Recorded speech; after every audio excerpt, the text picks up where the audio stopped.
Yeah. It's cold here.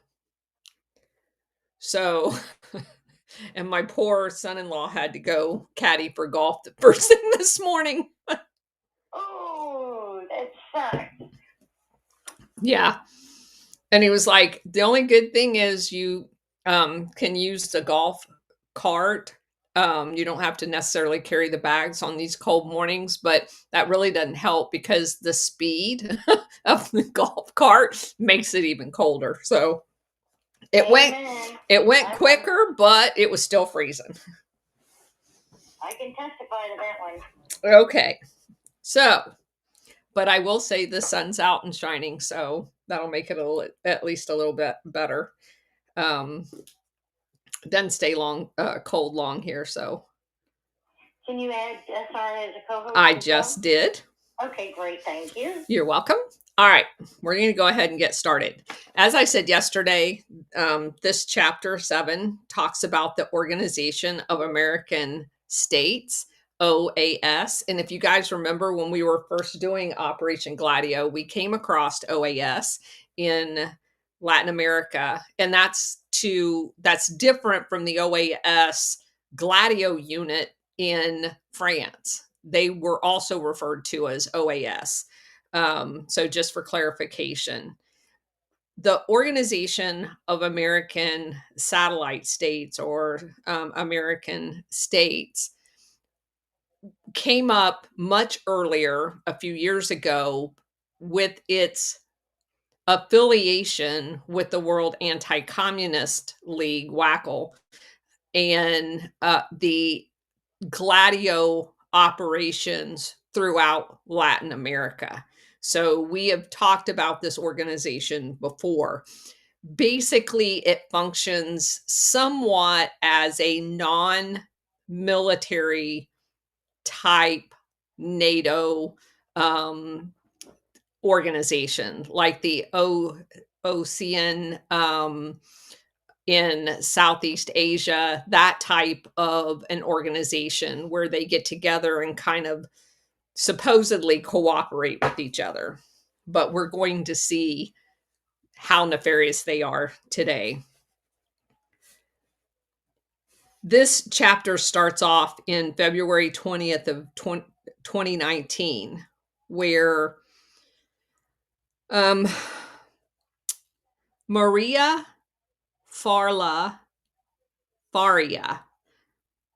made the most important statement of her diplomatic career on Twitter. Quote, "In fulfillment of the diplomatic function assigned by President Juan Guaido and recognition by the Costa Rican government, we assume control of the administrative headquarters of the Embassy of Venezuela in San Jose," Faria tweeted, attaching an image of herself shooting a blue still gaze past the camera. Behind her, staffers were propped up uncomfortably beside a Venezuelan flag. So, just to clarify, in Costa Rica, which we know based on all of the past exploration of Costa Rica and its government and the semi control that is exercised over Costa Rica, and who claims to be a neutral country and everything, we in Dark Alliance, Gary Webb's book, found out that Costa Rica is where all of the DEA, CIA assets were housed during the Iran controversion portion of the operation in Central America. So they are by no means neutral, and they are oftentimes used because of their neutrality as a staging point to run operations out of.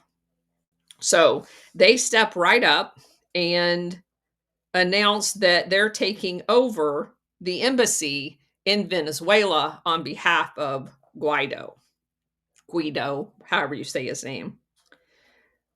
Faria, whom Guaido named as his quote unquote ambassador, to Costa Rica had broken into the Venezuelans' diplomatic compound in San Jose early that morning.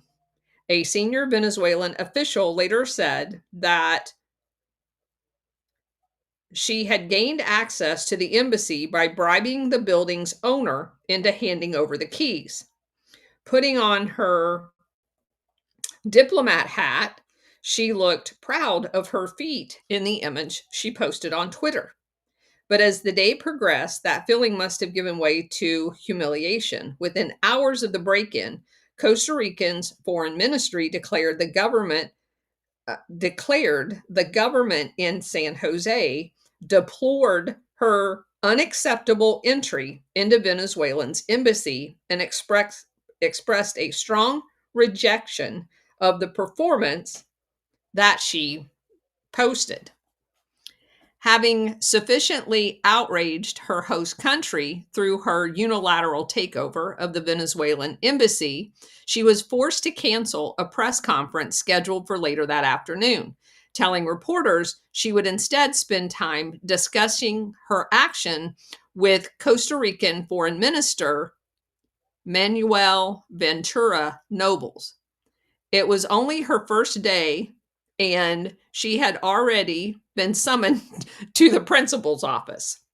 Though Costa Rica was among a handful of U.S. allied governments that officially recognized Guaido as president of Venezuela, it had given representatives of Maduro's government an April 15th deadline for departure from the country, meaning until that date, Maduro's diplomats legally represented Venezuela in San Jose.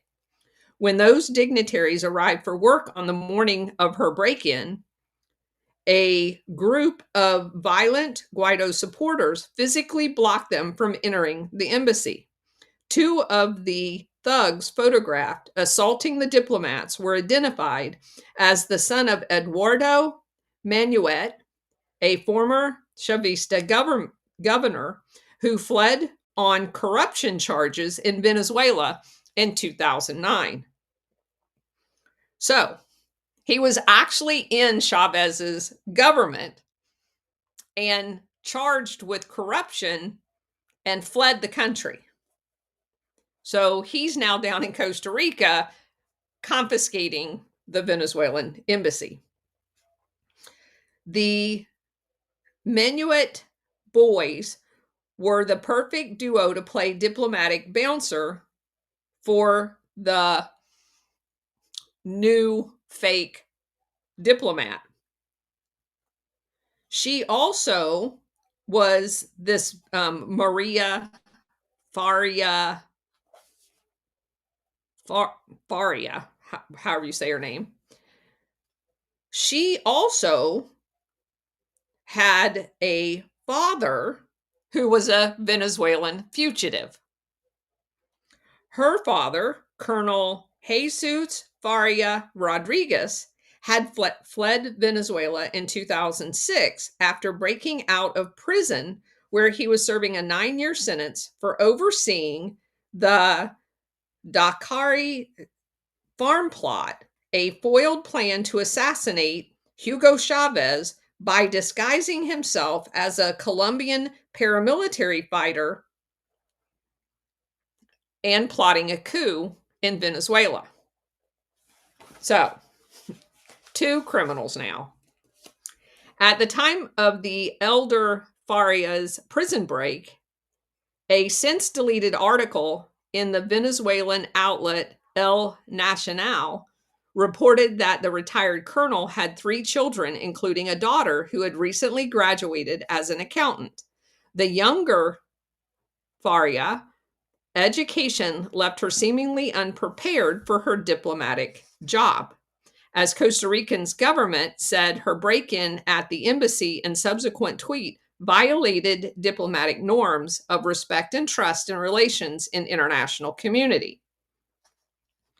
The episode provided the perfect metaphor for Guaido's entire shadow regime, which was fed more active on social media than within the real world government buildings. Within With U.S. assistance, however, that would soon change. The hostile takeover of the Venezuelan embassy in Costa Rica was just the opening act in an all out assault on Maduro's government. In the days following that incident, U.S. authorities escorted Guaido's officials as they seized 3 Venezuelan government offices, including a military attaché office in D.C. and one in New York. This is an asset that belonged to Venezuelan Carlos Vecchio, who was Guaido's ambassador to the U.S., shortly after removing a portrait of Maduro from the wall of Venezuelan's military attaché office and replacing it with a Guaido picture. Still, a few U.S. assisted gains, Guaido faced a crisis of legitimacy in the months following his self declared presidency. By April, his project was losing momentum, a reality most clearly reflected by the UN's continued recognition of the Maduro government. Before taking Guaido's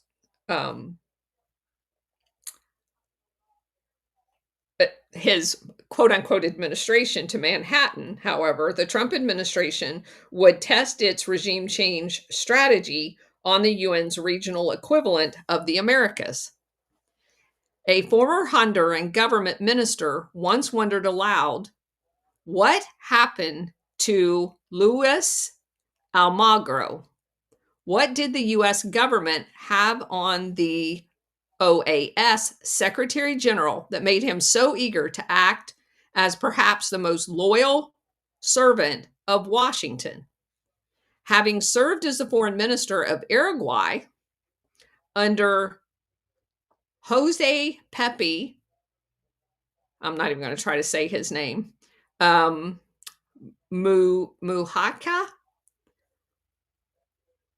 the OAS Secretary General received support from progressive regional governments during his initial bid to lead the OAS in 2015. After emerging victorious, however, Almagro abandoned any pretense of independence from Washington's consensus and used his position as the Secretary General to issue a denunciation of any government that was opposed by the U.S. State Department. Critics accused Almagro of providing the OAS with a progressive face as it advanced Washington's position on regional affairs. Yet those with knowledge of the inner workings takes a more holistic view of the organization, noting that its power does not lie in the Secretary General's office.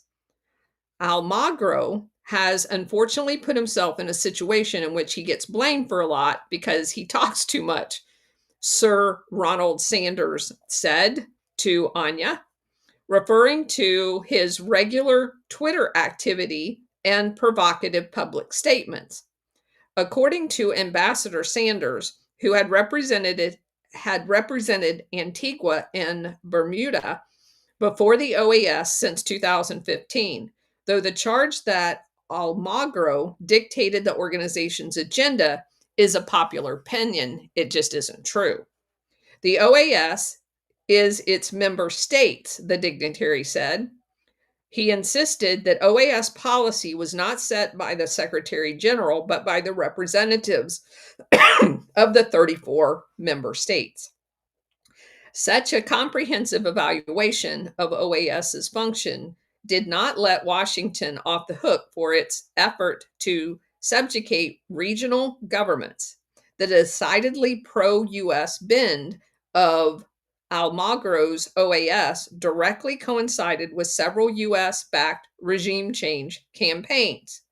In years preceding President Obama's rise, the U.S. foreign policy was largely focused on carrying out President George Bush's war on terror in the Middle East, a distant obsession that created space for the rise of the so-called pink tide, a collection of aligned governments that emerged throughout Latin America and the Caribbean around the turn of the century.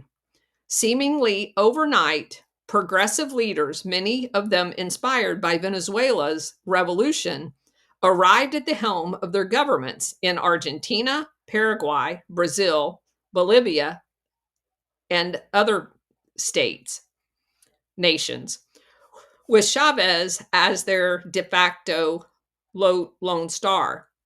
This united bloc of independent governments threatened to outweigh Washington's grip on the American continent for the first time in history.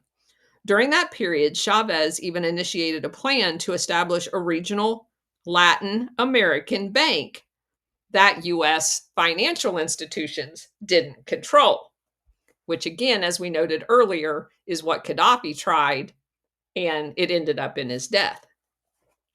While Obama attempted to draw down the U.S. presence in the Middle East, he renewed Washington's focus on Latin America. Throughout his presidency, Washington effectively rolled back any nationalistic gains throughout Latin America. As the dominoes of progressive change on the American continent fell one by one, Venezuela was one of the last countries standing. Like many of Trump's high-level Foreign Service appointees, Carlos Trujillo was not a career diplomat. A commercial lawyer by training, Trujillo was first elected to Florida State Senate when he was just 27 years old, but his ambition transcended Tallahassee. Another son of an anti-Castro Cuban exile, they just pop up everywhere. Trujillo quickly established himself as an ally of the hardline Florida Republicans and was summoned to Washington in 2017 when he was appointed the U.S. representative to the OAS. Trujillo emerged as one of Washington's most effective coup mongers when he oversaw the campaign to install representatives of Guaido's shadow regime at the OAS, completely flouting the organization's rules and furthering his own career. Following the self-declared presidency, Guaido appointed a seasoned lawyer named Gustavo Tarre, T-A-R-R-E, to represent his government before the OAS, meaning Guaido's. Established in 1948, the OAS was partial to U.S. policy by design, when Washington supplying between 50 and 60% of its annual budget. Another common denominator like UN or NATO or anything else we're in. The organization provided a theater for diplomatic attacks on regional adversaries throughout the Cold War. Fidel Castro famously called it the Yankee Ministry of Colonies. Even so, the OAS support for Guaido was hampered by rules enshrined in its founding charter, which established two decision-making bodies tasked with codifying the organization's policy: the Permanent Council and the General Assembly. The Permanent Council contained one representative from each member state and met in D.C. on a regular basis to debate and vote on OAS affairs. Isn't that weird that the OAS with all 30-some countries would meet in Washington, D.C.? Yet its charter defined the General Assembly, a yearly summit of member states' foreign ministers, as its supreme organ, tasked with dictating major policy decisions, including changes to its structure. This meant that according to OAS rules, the group could not alter its structure and accept Tarre as Venezuela's representative without the approval of its General Assembly, which was slated to convene in Colombia in June of 2019. For Trujillo, waiting to confirm Tarre at the General Assembly was not an option. Guaido's star was not only fading with each passing day, but OAS rules stipulated that its General Assembly required support from 2/3 of its members to approve a resolution. Though Washington had successfully pressured a few dozen allies into recognizing the Caracas coup, the pro Guaido bloc still represented a regional minority in the Americas. Lacking the votes needed to rubber stamp his authority in accordance with OAS rules, Trujillo instead launched a personal campaign to force Tari's recognition through the organization on its own terms. As soon as the U.S. took over as chair of the OAS Permanent Council in April of 2019, Trujillo convened a special session to debate a resolution that would install Tari as Venezuela's representative before the body. Anya, the author of the book, attended the April 9th session, aware that Trujillo's success was entirely dependent on his colleagues' willingness to change rules. According to its charter, the OAS had been established by member states to promote their solidarity, to strengthen their collaboration, and defend their sovereignty, their territorial integrity, and their independence. Accepting Tari, the representative as of an unelected US-backed coup, directly undermined that mission. This reality was not lost on all member states. While arguing against the resolution to receive Tari, Ambassador Sanders of Antigua and Bermuda asserted in international law and practice, such recognition is based on the test of who is in charge of the country, who administers its affairs, and controls its borders. Because Guaido controlled no government ministries and exercised no authority in Venezuela, Sanders argued that accepting his OAS representative was tantamount to ignoring the essential test of international law. Tari's entry was further complicated by the fact that Venezuela's elected government had initiated the formal process of withdrawing from OAS years before his nomination. Then Foreign Minister Delcy Rodriguez announced Venezuela's exit from the group in April of 2017, citing OAS vocal support for the riots that was another coup attempt by USAID. While making the announcement, Rodriguez noted that OAS withdrawal process took 2 years to finalize, meaning Venezuela's official exit happened to perfectly coincide with Washington's April 2019 attempt to install Tari as the country's legitimate representative. So they're actually technically not in OAS. At the same time, they're trying to force a Venezuelan representative to represent Venezuela who has officially withdrawn from OAS, just so that you guys get that. That's it in a nutshell. None of those concerns troubled the U.S. representatives, which pressed ahead with a vote on Tari's recognition by pushing Tari's acceptance onto the Permanent Council, a body that required the approval of a simple majority of member states to pass resolutions.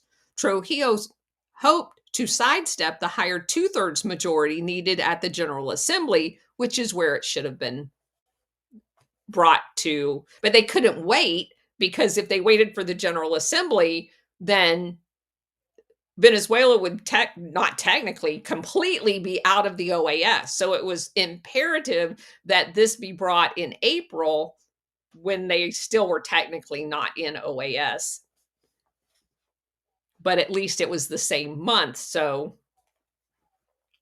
quote, the presentation of this resolution is part of a disturbing trend in which any simple majority of 18 member states can impose their will on all other states, unquote. Those fears were shared by the Guyana counterpart, Riyad Sanali, who asserted a decision to recognize Tari would set a dangerous precedent and ultimately damage irreparably the institution's framework of the OAS.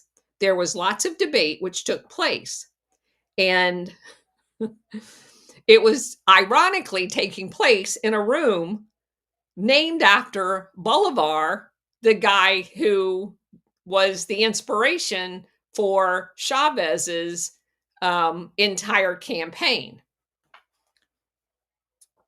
It reached its apex when Trujillo was forced to yield the floor to Venezuelans' actual representative, Aspina Marin.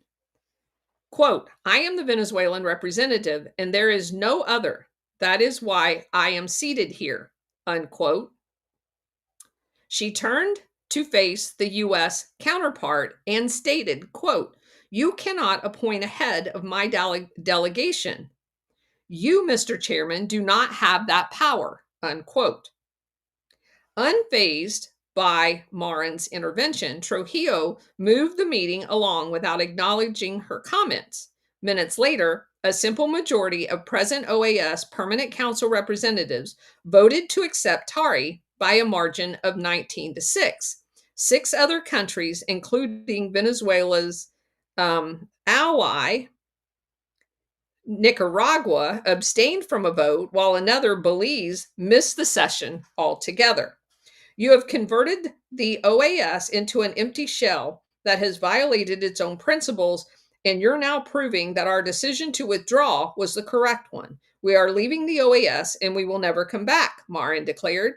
Exiting OAS grounds with her head held high, Venezuela adhered to its original plan to depart the OAS organization.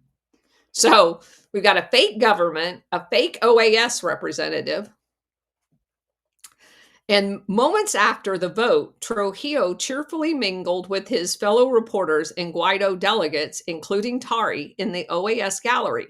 I approached the U.S. representative and asked why he had rammed a vote on Tari's acceptance through the Permanent Council rather than waiting for the General Assembly. His response, quote, I am sure it will be revisited at the General Assembly, unquote. But what was the legal basis for the vote? She asked him. What about the OAS charter? Trujillo suddenly reminded me of a frat boy asked to summarize the weekly's reading assignment during a university lecture. His response was stuttered. Article, yeah, in the charter. Apparently, Trujillo did not expect to be quizzed on the rules and regulations governing the organization where he worked. And who could blame him?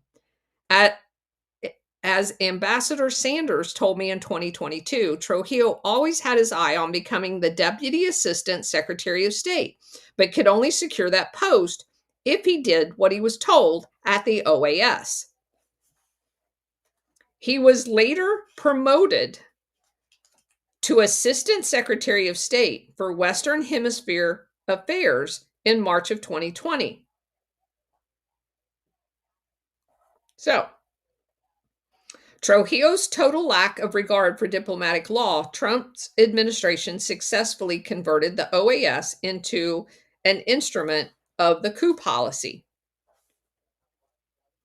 On another evening in April, following the OAS vote to accept Tari,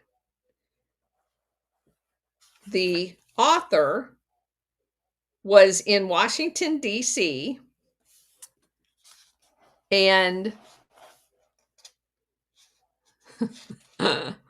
had looked at papers that had the logo of the Center for Strategic and International Studies, CSIS, think tank.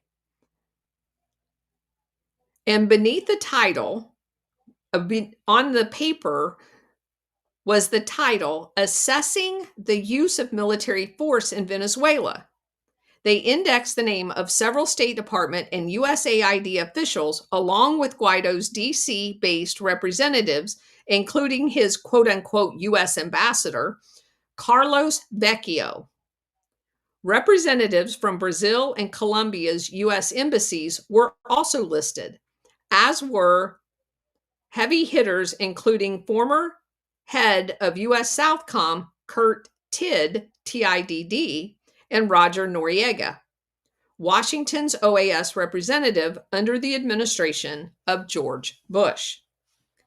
The documents confirmed what many Venezuelans feared. U.S. officials, their regional allies, and Guaido's coup regime were actively gaming out scenarios for a military offensive against their country. The following day, while most played dumb, two attendees at the meeting acknowledged their participation in the April 10th roundtable discussion, which was revealed to have taken place where they were actually wargaming military intervention. And interesting that you would have Southcom's former commander as part of this gaming scenario. Venezuela's UN ambassador, Samuel Moncada, swiftly condemned the event, meaning the roundtable, as a sinister meeting that will remain marked by the disgraceful history of coup regimes by the U.S.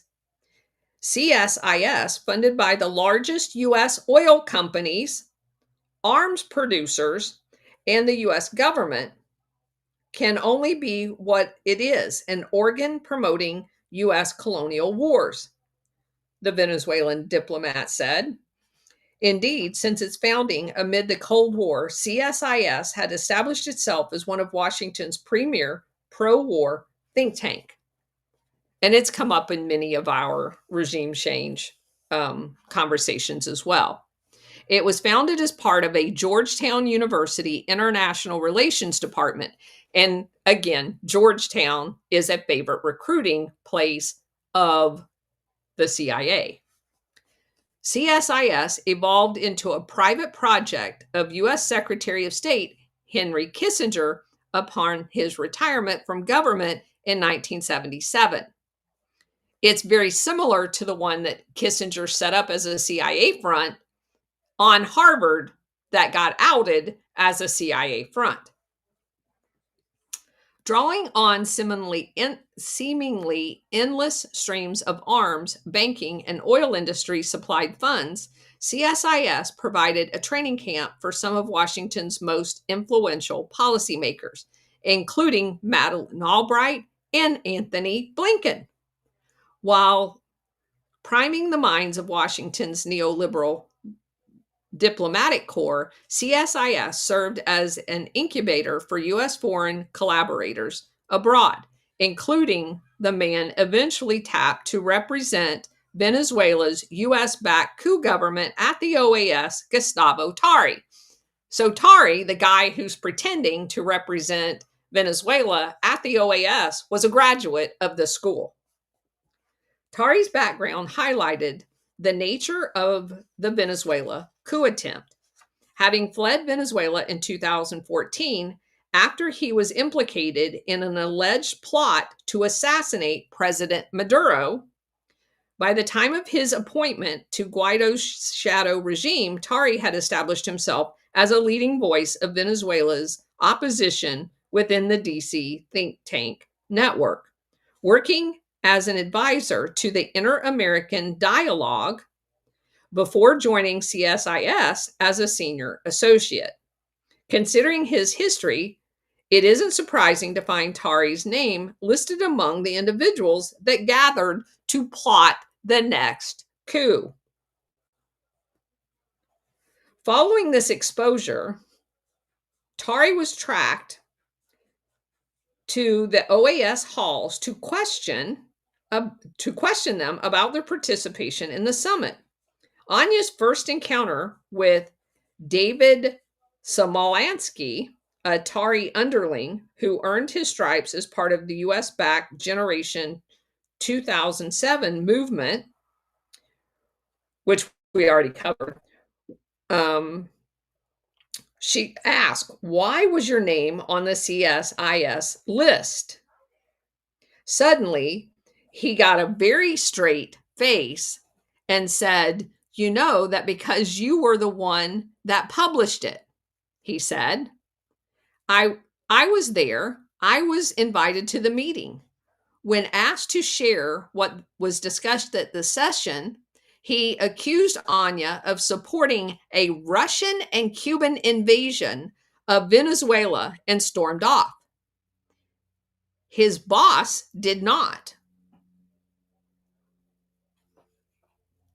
Anya then turned around to Tari and asked him, "What does your government control in Venezuela?" His response, "The streets."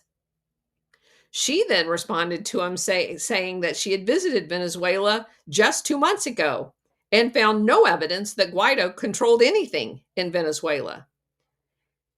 He removed his glasses and waved them in front of his face, explaining that she needed to use his glasses so she could improve her eyesight.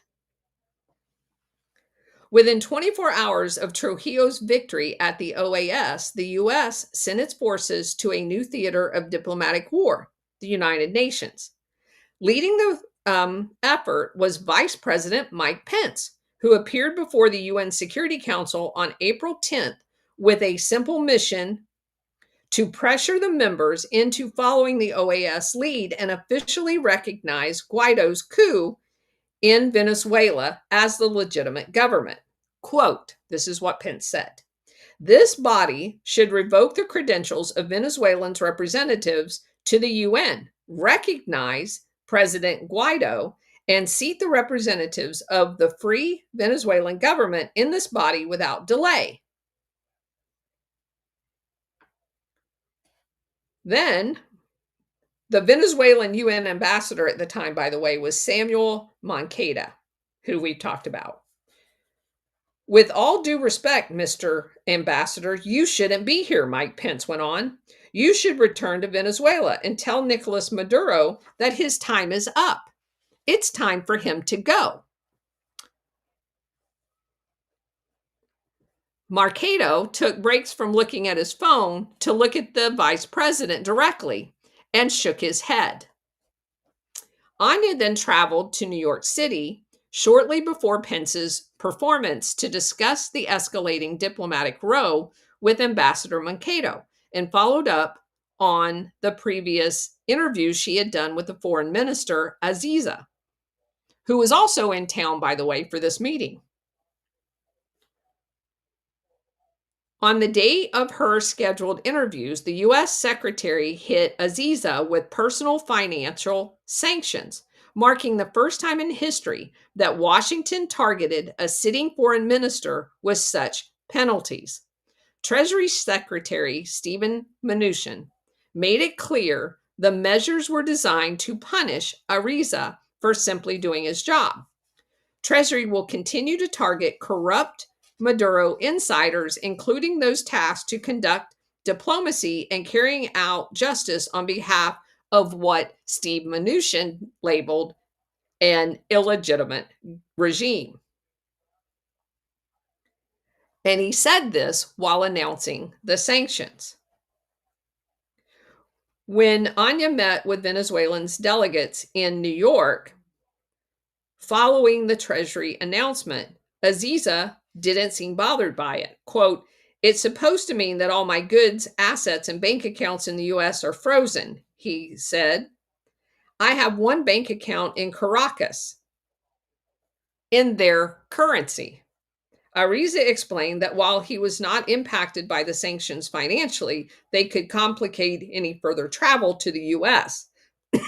In conjunction with economic measures, the U.S. placed physical restrictions on Aziza and people that work for him, including Venezuelans' full-time UN delegation that limited their movement to 25 miles around the UN headquarters.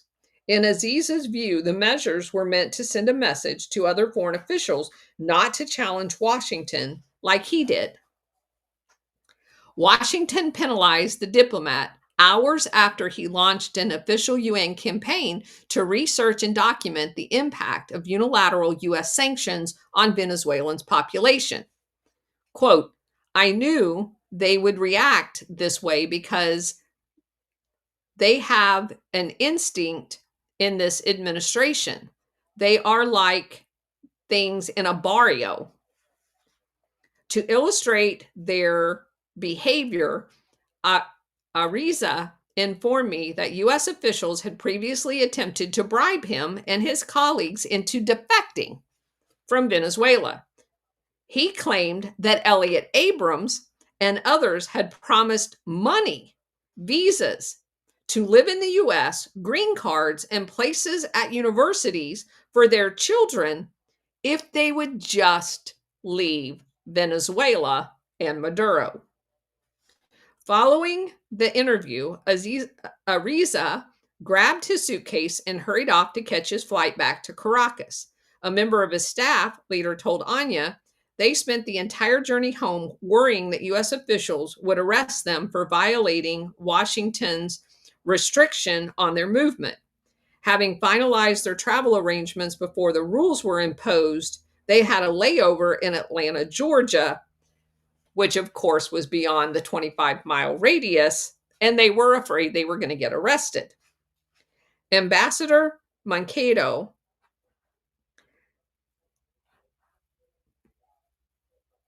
basically said that he was not certain he would get home to Venezuela. While Ariza spoke softly, Mankato communicated with intensity. During Anya's conversation in New York, Mankato described how Washington's plan to repeat its OAS strategy at the UN and replace him with a representative from Guaido's regime was made apparent by Mike Pence's statement. As with the OAS, such a decision was technically required to clear the UN Annual General Assembly meeting with a 2/3 majority vote, and a solid plurality of member states rejected Guaido's coup. Still, Mankato believed that the U.S. would use its OAS precedent to call for a vote on his removal during an ordinary Security Council session and succeed in doing so by winning a simple majority of whatever member states happen to be present. They are trying, Mankato said. They even sent their own vice president to announce the action, and nobody does that kind of thing just to be doing it. Anya asked Mankato to recall the day Vice President Pence had visited the Security Council and ordered his return to Venezuela. His Mankato's response, "How dare you? What gives you the right?" Mankato said. According to Mankato, Pence's grandstanding had backfired.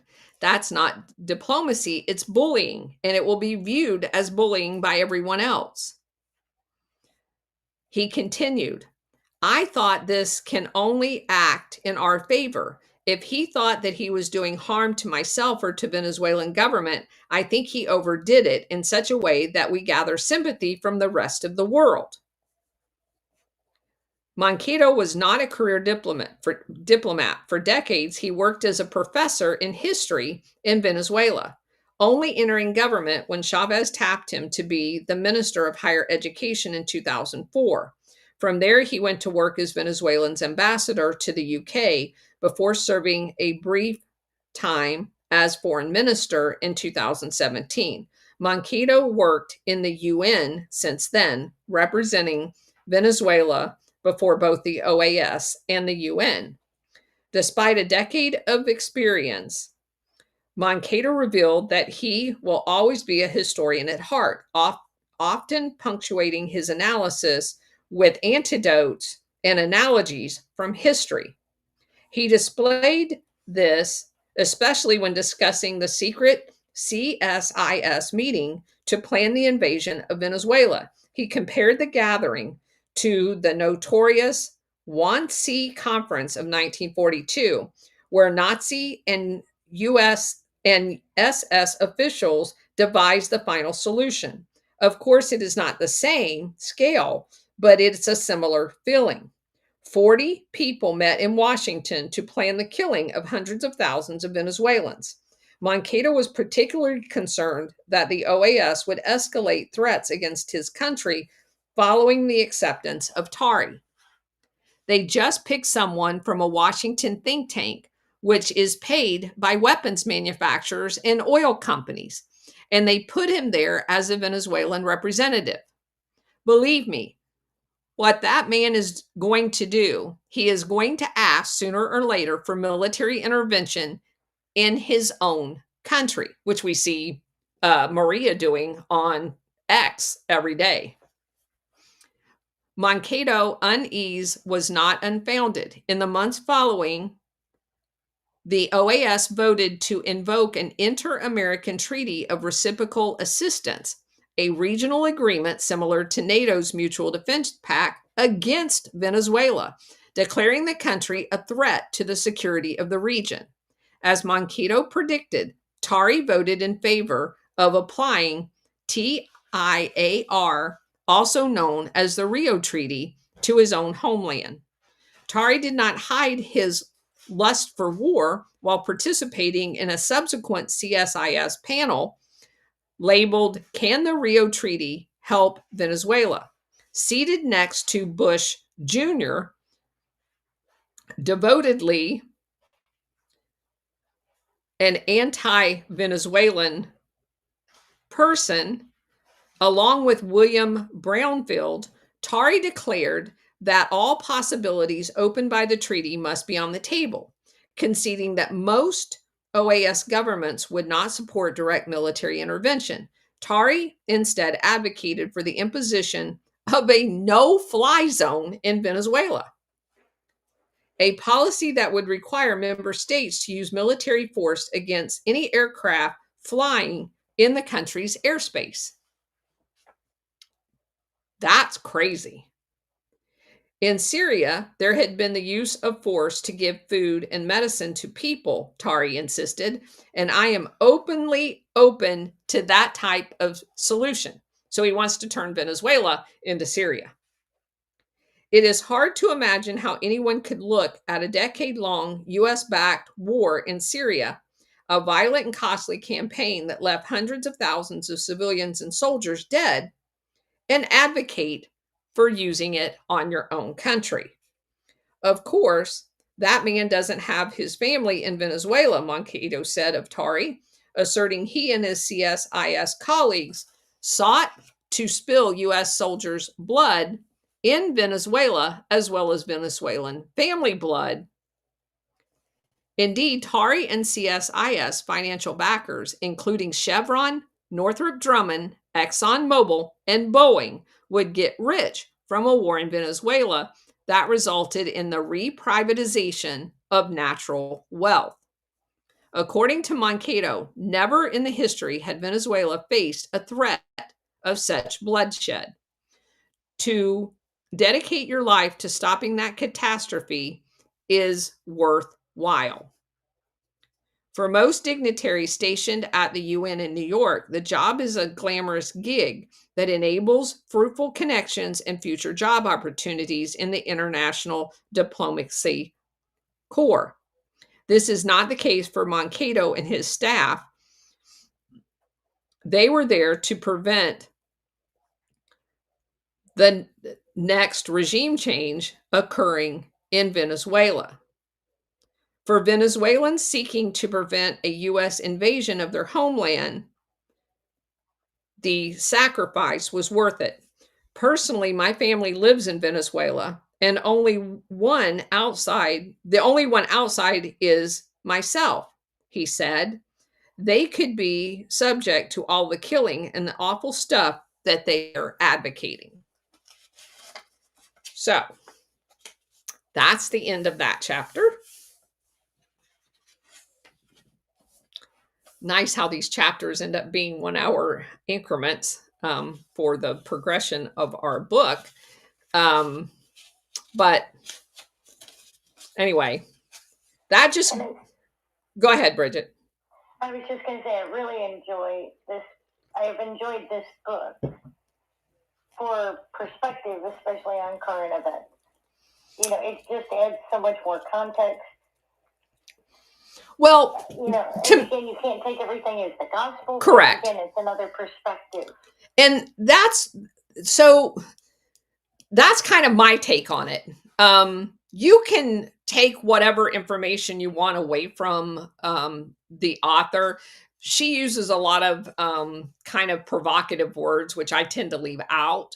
Um, the facts matter, and you're getting an inside viewpoint of what it's like to be one of those countries while this is going on. Because oftentimes, well, every time that we've looked at this in the past, you generally do not get the inside viewpoint because the history of them are written, 2 or 3 decades later. And this is very unique in that it is giving you basically real time information on the um, person on the other side, the people on the other side, the dignitaries on the other side. And one of the things that I find most fascinating about this is, well, a couple of things. All of the people that you're going to become acquainted with in this book are from two factions in Venezuela. The expat community that left Venezuela, that were the elites, um, that came to the United States, are actively working with the oligarchs in the United States to basically go back and exploit their country because they know they're going to be in that elite group when their country is overthrown, and they're going to have some big position in the newly formed government. And so dealing with, and in some cases, at least two of the people we just talked about were criminals. So when you have a criminal element, a corrupt element in a foreign government that the US oligarchs, the Western oligarchs, set their sights on, you bring them into the United States and they form the basis of the information being fed to the CIA and the State Department for regime change. And they're presented to you and I as Venezuelans that are patriotic and want their government back, when in fact, they're not that at all. In many cases, they are criminals that had been held account by the government, which is why they don't like the particular government they have. So it would be like a Democrat during the Trump administration, which actually happened, going over to London and orchestrating a coup against President Trump, which, by the way, just happened in 2020. It happened in 2016 when this future CIA director, at the time, the CIA London chief, was instrumental in orchestrating a coup before election interference. So he didn't win the election, but then a coup after he won the election, and repeated coups during his tenure. So those types of people going over to a foreign government to have them actively meddle in the government of the United States because they don't like the current administration. We are literally reading a parallel version of what was done to President Trump by people in President Trump's administration that are criminals like John Bolton and Elliot Abrams, doing it to Venezuela while we're watching it having happened here. That to me was just like mind blowing. And that's why you can't just, anybody that is here advocating that the United States invade their country are treasonous to their country. I don't care who's in charge of their country. You go back to Venezuela, and not with US resources, not with US soldiers, you figure out your own country. Don't come here as a criminal and advocate that the US invade your country on behalf of a bunch of oligarchs. It's crazy.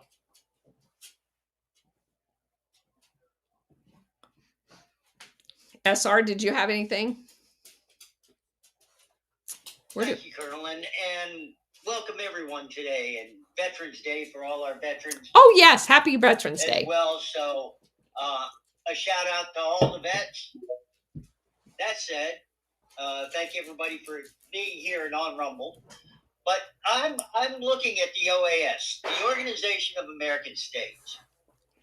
That was created in 1948. Okay? In 1945, the UN was created. Venezuela and practically every country that we're talking about, Venezuela, Colombia, Cuba, you name it, we're all part of the UN.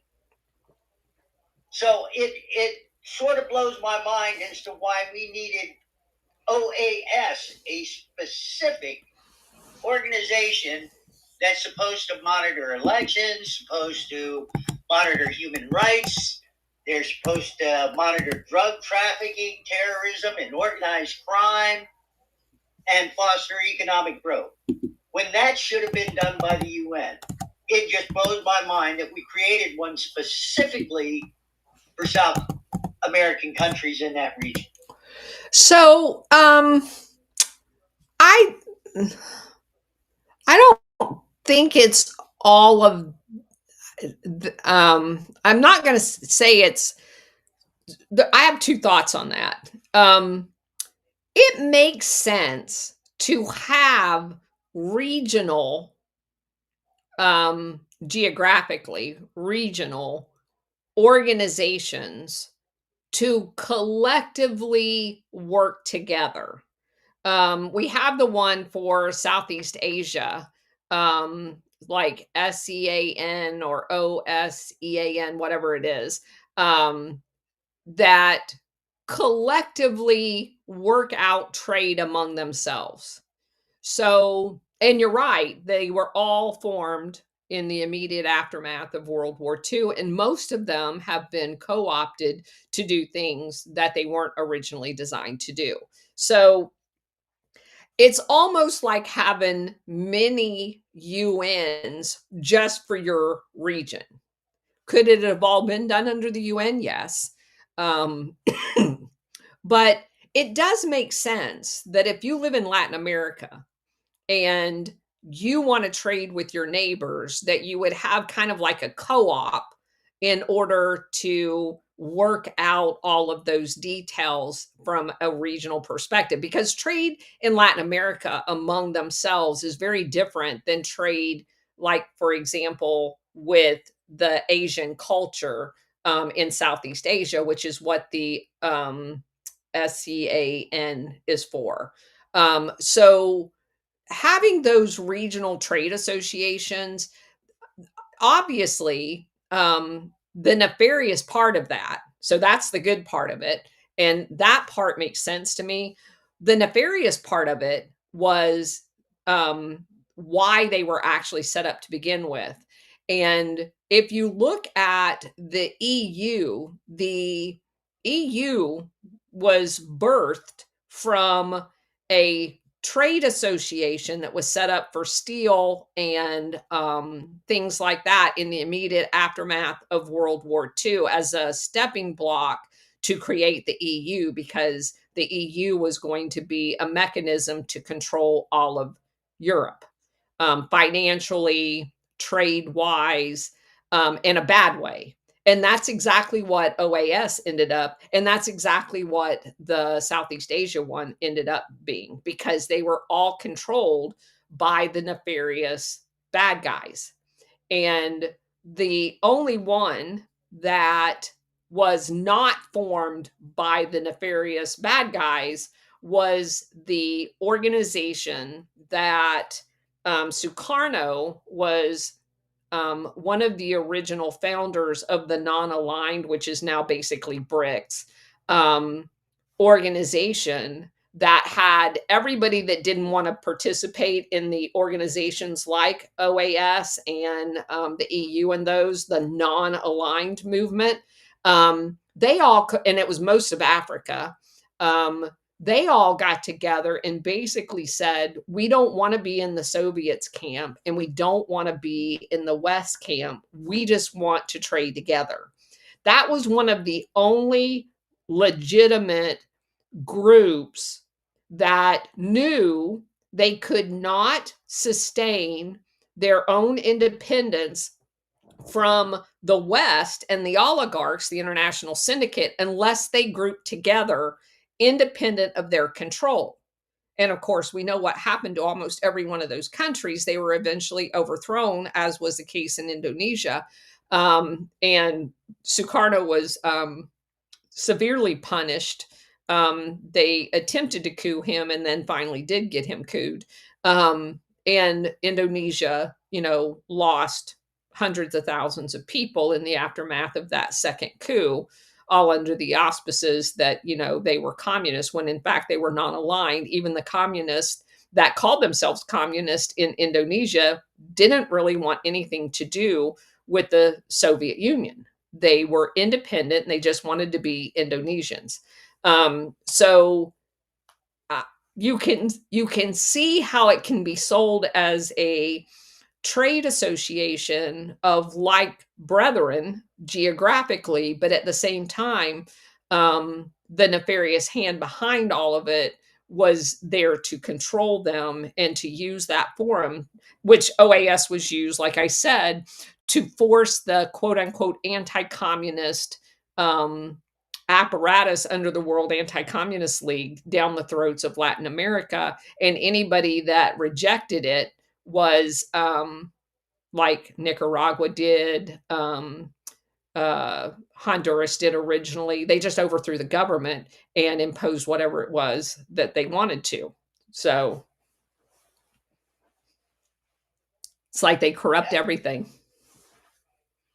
I can understand that, Colonel. I can understand that kind of organization forming, but it took on much more than yes, it did. Economic barriers. Yep, and that is troubling.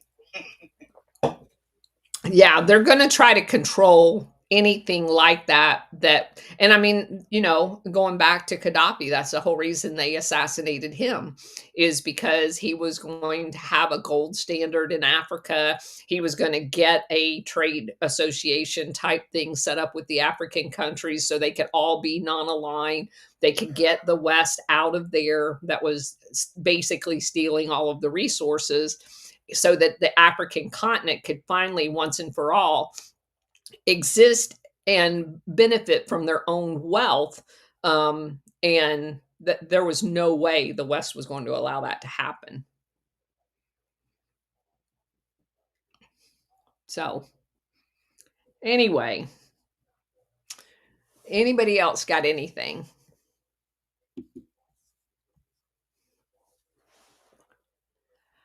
Okay. So I do want to again echo what SR said about Happy Veterans Day.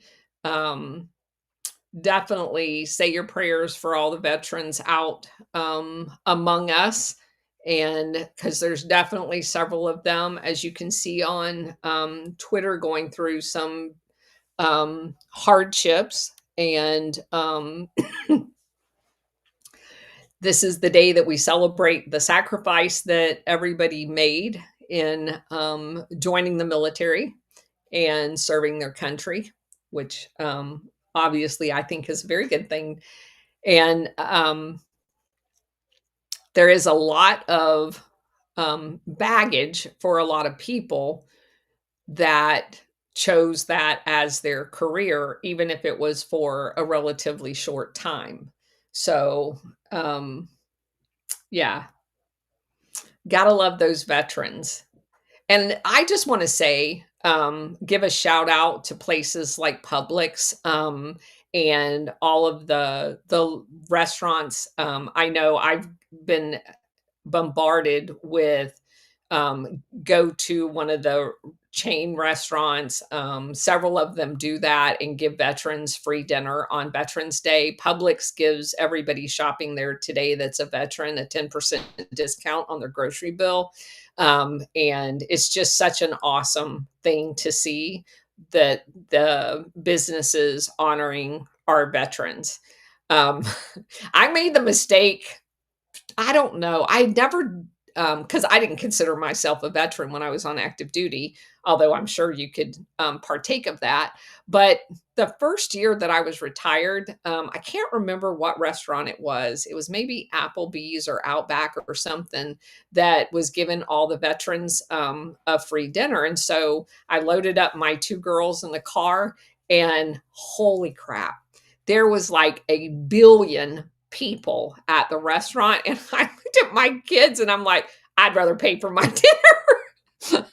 And we went somewhere else. There was so many people there. But again, I think it's awesome that they do it. I'm just not going to wait for an hour to eat. I don't do that. But there's so many restaurants out there that are so awesome, and other stores, the home improvement stores giving veterans discounts and stuff like that. So that's all awesome. But anyway, all right. Thanks for being here, everybody. Let me tell you what our next chapter is. The next chapter is dealing with the intricate players that make up Guido's, whatever his name is, quote unquote cabinet, because there's a lot of really interesting people, some might say criminals, that kind of assembled around him. And it's very telling of, and this is obviously an effort that John Bolton led almost exclusively inside the Trump administration. And that's why I don't really take this as a Trump effort. I don't know how much of any of this Trump was told about the reality. I doubt that he was told that the entire apparatus was made up of criminals. And so I think it's just very interesting to see what can take place in an administration, and whether or not, to what extent, the rest of the administration even knows what's going on. But obviously, there were several people, Mike Pence, John Bolton, and Elliott Abrams, that knew exactly what was going on, because several of them were working with the game playing of overthrowing a government. So very interesting. Anyway, again, this book's not too much longer, but like Bridget said, I think it's very interesting to be doing this while we're actually dealing with Venezuela again. So it makes it apropos, I think, to see how this whole thing plays out. But anyway, any closing thoughts, Bridget?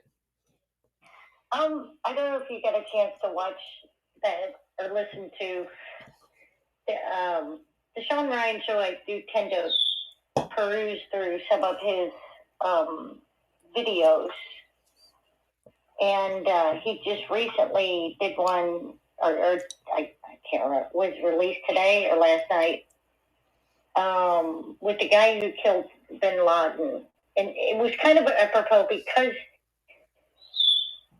this man was only recording what he saw, and none of it had anything to do with any classified information. And he went through the proper channels from what he knew. And they went after him and attempted to crush him for telling the truth. So you're talking about the truth ahead of Obama's propaganda video, which ironically they had it scheduled, and you'll appreciate this. He said they came back, and within 3 weeks at Quantico, there was a producer, a script, and everything ready for a movie to be produced and released before Obama's second run for president. The book that this man wrote, he also in detail goes through the disintegration of the things that kept them safe, like the use of dogs, like the use of equipment, which was the reason why he got out. And he kept his name. It was a really honorable deal. He kept his name. He said, I'm going to write a book, and all I'm going to report what happened, the factual of events. And he said, I'm going to do it under a pseudonym because I don't want the credit. I was part of a team, you know, and they had planned a propaganda video to be a movie to be produced. His book came out ahead of the movie, and they attempted to crush him in every way, financially, physically, and in every possible way. And he survived. And he survived partly, I believe, in faith and the strength of it. And it was really neat to see it from an operator's point of view, because he said, you know, when I was an operator, I was prepared for war. I thought civilian life was going to be easy. And instead, his biggest battle was as a civilian. And you're talking about Matt Bissonnette, not the guy who claims he shot bin Laden. Right. Yeah. Yes. Yeah. It really is. It's a long interview, but if anybody, I appreciate all of, you know, in your service, everyone. I mean, and it really, I don't know, just because it's Veterans Day or because it is an incredible story, it really is a good video if anybody hasn't watched it. Yeah, I have not watched it. By the time you sent it to me today, I already had my grandson, which he'll be spending the night as well. So I probably won't get to watch it till tomorrow, but I definitely want to watch it. And it, like I said, it also does have, I'm sure you'll pick up on a lot more of the military nuances that he describes. Right. About people's self-promotion and not taking care of the people in the military that are actually sacrificing their lives. Correct. Yeah. And other things that happen during that time frame. But it is a very interesting and good video if anybody wants to or has a few minutes. I would highly recommend going and listening to it. Because you guys, you may not have been in battle, but you sacrificed, you drug your kids all over the world. You know, and you are, and one of the things I thought was really brilliant and one of the neatest things he said, he was talking about on their way out, okay? And he said they had planned for a 40-minute thing and it took them 38 minutes. And he said, well, I got in there, the helicopter, the red lights flashing. We were flying on fumes. And he said, and there was one guy who, he said, an Army guy, who probably was there on an ROTC, who fueled up the plane. He said, that's the reason why the mission won. That's the reason why it was a success. He said, he's not a special operator, but it's part of a team. It's part of, each of you has to go and sacrifice part of your life in order to make that team work. And just like in our research, it is a team thing. Yep. And unfortunately, social media and texting and cell phones and a lot of that disconnects us from that. And, you know, whether it's the guy filling up the airplane or the person orchestrating the administrative side of it or the person turning wrenches, it's all part of the team. It doesn't matter what role you play. You are a veteran and you deserve the highest honor that our country can give you for your service. And I'm just always humbled and amazed. And I cannot thank you enough for sacrificing what you did in your life. And it's such a pleasure to be on this journey and know you and love you the way you have opened up to all of us. Thank you. Thank you, Bridget. Yeah, obviously it's a journey for everyone. And there is no better way to learn how critical a team is to success than being in the military, because you don't do anything by yourself, as Bridget so perfectly articulated. The pilots don't have aircraft to fly if you don't have people to refuel them, if you don't have people to fix them, if you don't have people at home to make sure that your family is taken care of. I mean, we have entire family support elements at home that take care of the family and their needs while people are deployed. And every one of them plays a critical role. If you do not have the logistical chain to get the spare parts into the theater, if you don't have the people at home doing the um, depot maintenance on the aircraft to get them out on time in order to get them in the fight.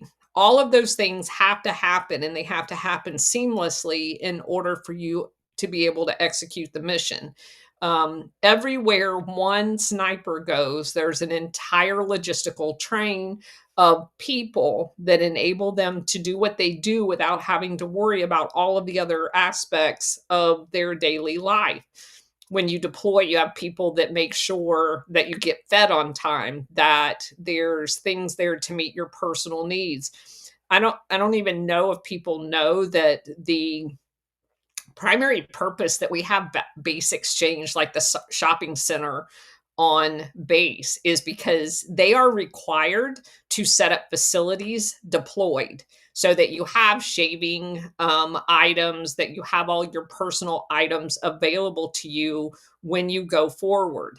And every large installation forward, anytime we're in military operations, has an element of the base exchange there to support the people. There is so much involved in sustaining operations at a forward operating location. And of course, my first time doing that as a lieutenant in northern Iraq was very eye-opening for me, because you don't even contemplate until you're actually in the middle of it, all of the different pieces operating around you to be able to do anything. And it's simply amazing to be a part of it, to watch it happen, and then come home and be one of the lucky ones that comes home and appreciate everything that you have, because it definitely changes your perspective. Kind of like going home and kissing the ground that you're thankful that you did return home. um, you just hold everything in your life to a different level of appreciation when you're in circumstances like that. So it definitely changes you. It changes you forever. It changes your perspective on life. It changes your perspective on your country, everything about it. And obviously, um, the journey that we're on has changed us all as well. And I had people ask me over the weekend, I don't know how you read all of that stuff that's so horrible and keep such a great perspective. But to me, it's just easy to do that, because I know that truth is the source of light. And as soon as we all understand what the truth is, it will enable us to make the choices that we need to make as a country on where we want to go from here. But you cannot do that if you don't have all of the facts. So I'm very optimistic about where we're headed, but we need to be headed there in truth. And just like Bridget said, from her description of the video, all of the truth has to come out, not just the good parts. All of the truth has to come out so that we have the ability to address our shortfalls, make the necessary hard decisions, that we don't repeat the past, because that's and it requires accountability in order for us to be able to address what has happened, hold people accountable for their bad decisions, and start off in a different direction. Because basically, we're just repeating the same old stuff because we are not giving the tools nor is anyone held accountable for the bad things in order for us to change it. So I'm convinced that that's all changing. So, and I posted that down below and up in the nest. Awesome. All right. So, homework, everybody, watch the video. We'll talk more about it. And let me look at tomorrow's schedule. Hold on, real quick. I'm doing a taped video recording at noon for the Underground podcast. It will be available on the 17th when he releases it. I will repost it so everybody knows that it's out there. That's the guy that's over in the UAE. I'm really looking forward to that. And yeah, we should be fine for the 4 o'clock. And then finally, we'll do the show that I wanted to do with Alpha in person tomorrow night at 9:30, provided he doesn't wimp out on me again. And then on Thursday, we'll do the War Hamster at noon. As far as I know, I'll confirm that with him sometime between now and tomorrow's show. And then the rest of the week looks normal. So that's it. Amanda, did you want to say something? Yeah, I don't even know if I'm doing this right, but I just wanted to say thank you for your service and appreciate everybody that helps you. Thanks. Well, that would be Bridget and my husband and my daughters. And SR71 for helping us co-host every day. I really, really appreciate all of you being here as well. Obviously, we would not be where we are today without all of you reposting our information. So thank you for saying that, Amanda. And thank you all for being here. Okay. I will see you guys tomorrow. Take care.